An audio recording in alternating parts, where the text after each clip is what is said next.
अस्सलामुअलैकुम, मैं ANI news के साथ मैं हूं नाइला मीर। नजर डालते हैं नेशनल बुलेटिन पर। साबिक वज़ीर-ए-आज़म और मुस्लिम लीग नून के कायद नवाज शरीफ ने कहा है कि बिगाड़ने वाले बिगाड़ कर चले गए, पाकिस्तान को दोबारा पटरी पर डालना जान जोखों का काम होगा। नवाज शरीफ ने मानसेरा में इंतखाबी जलसे से खिताब किया और कहा कि मुल्क से लोड शेडिंग का खात्मा किया और सस्ती बिजली फराम की, लोगों को रोजगार दिया, सस्ती गैस फराम की। हमारी हुकूमत को मुद्दत पूरी करने दी गई होती तो अगली हुकूमत भी हमारी होती। उन्होंने कहा कि हमारे दौर में महंगाई नहीं थी, इन जालिमों ने पाकिस्तान का सत्यानाश कर दिया। आज हम दुनिया में बहुत पीछे रह गए हैं। बहुत उम्दा पाकिस्तान छोड़कर गया था, जिन लोगों ने बिगाड़ना था वो बिगाड़ कर चले गए। पाकिस्तान को दोबारा पटरी पर लाना आसान काम नहीं, मुल्क की दोबारा तामीर करना होगी। उनका कहना था कि खैबर पख्तूनख्वा वालों, आप भी इस झूठे शख्स के झांसे में आ गए। आपने इस झूठे शख्स को वोट दिया था, जिनकी 10 साल खैबर पख्तूनख्वा में हुकूमत रही है। उन्होंने क्या किया? अगर नवाज शरीफ को जज ना निकालते तो मानसेरा में खूबसूरत एयरपोर्ट होता। नवाज शरीफ ने ऐलान किया कि अब खैबर पख्तूनख्वा को संभालने का वक्त आ गया है। मानसेरा में एयरपोर्ट बनाएंगे और अल्लाह ने मौका दिया तो मानसेरा में मेडिकल कॉलेज भी बनाएंगे। उन्होंने मजीद कहा कि खुशी हो रही है कि हम दोबारा मिले हैं, लेकिन मुल्की हालात देखकर खुशी नहीं हो रही। जिन हाथों से मोटरवे बनाई वो तैयार हुई तो मैं जेल में था।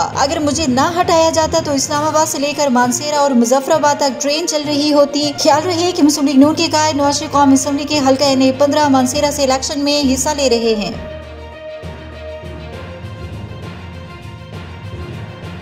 चीफ जस्टिस काजी फैज ईसा ने रिमार्क्स दिए कि कासिम सूरी ने तहरीके अदम एतमाद पेश नहीं होने दी, वो मुल्क में आईनी बहरान की वजह बने। क्यों न उनके खिलाफ संगीन गद्दारी की कार्रवाई की जाए। चीफ जस्टिस की सरबराही में 3 रुकनी बेंच ने साबिक डिप्टी स्पीकर कासिम सूरी की नाअहली के केस की समाअत की। कासिम सूरी की जानिब से नईम बुखारी ने दलाइल देते हुए कहा कि मेरी नजर में तो कासिम सूरी की नाअहली और उनके हल्के में दोबारा इंतखाबात का मामला गैर मुअस्सर हो चुका। लश्करी रेसानी के वकील ने कहा कि कासिम सूरी गैर कानूनी तौर पर ओहदे पर बरजुमान रहे, उन्होंने स्टे पर ओहदा एंजॉय किया, उनसे मुराद और फायद वापस होने चाहिए। चीफ जस्टिस ने कहा कि कासिम सूरी ने तहरीके अदम एतमाद पेश नहीं होने दी, उनका इकदाम सुप्रीम कोर्ट के 5 जजेस ने गलत करार दिया। कासिम सूरी मुल्क में आईनी बहरान की वजह बने, उन पर क्यों न आइन शिकने की कार्रवाई का हुक्म दिया जाए। कासिम सूरी को तलब करके आईनी खिलाफ वर्जी का पूछेंगे। बादशाह अदालत ने कासिम सूरी और लश्करी रेसानी को जाती हैसियत में तलब कर लिया और कासिम सूरी का केस मुकर्रर न होने, स्टे बरकरार रहने पर रजिस्ट्रार को भी नोटिस कर दिया। अदालत ने 3 हफ्तों में रिपोर्ट तलब करते हुए समाअत 1 माह के लिए मुलतवी कर दी।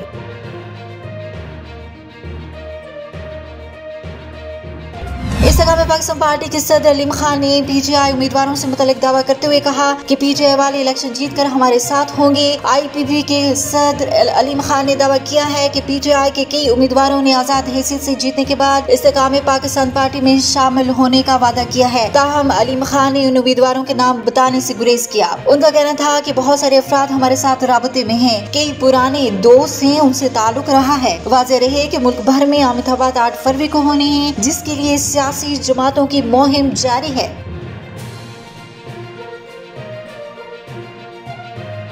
निगरान वज़ीर इत्तलात मुर्तज़ा सोलंकी ने कहा है कि इंतखाबात के हवाले से क्या आसाराइयों से गुरेज किया जाए। सेक्रेटरी इत्तलात शाहिरा शाहिद और वज़ारत इत्तलात के हुकाम के हमरा प्रेस कॉन्फ्रेंस करते हुए मुर्तज़ा सोलंकी ने कहा कि इलेक्शन कमीशन इंतखाबात का ज़ाब्ता इखलाक जारी कर चुका है। इंतखाबात की कवरेज के लिए गैर मुल्की मीडिया के नुमाइंदे पाकिस्तान में मौजूद हैं। वज़ीर इत्तलात ने कहा कि मुबस्सिरीन गैर मुल्की सहाफ़ियों को 49 वीज़े जारी किए गए। नई दिल्ली हाई कमीशन की 24 दरखास्तें वीज़े के लिए ज़ेर गौर हैं। उन्होंने कहा है कि बरतानिया से 25 मुबस्सिरीन के वीज़े प्रोसेस में हैं। रूस से 8 जबकि कनाडा और जापान से 20 दरखास्तें ज़ेर गौर हैं।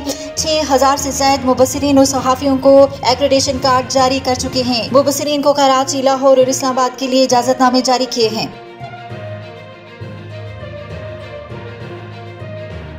अब तक के लिए इतना ही। मज़ीद खबरों और अपडेट्स के लिए देखते रहें ANI न्यूज़।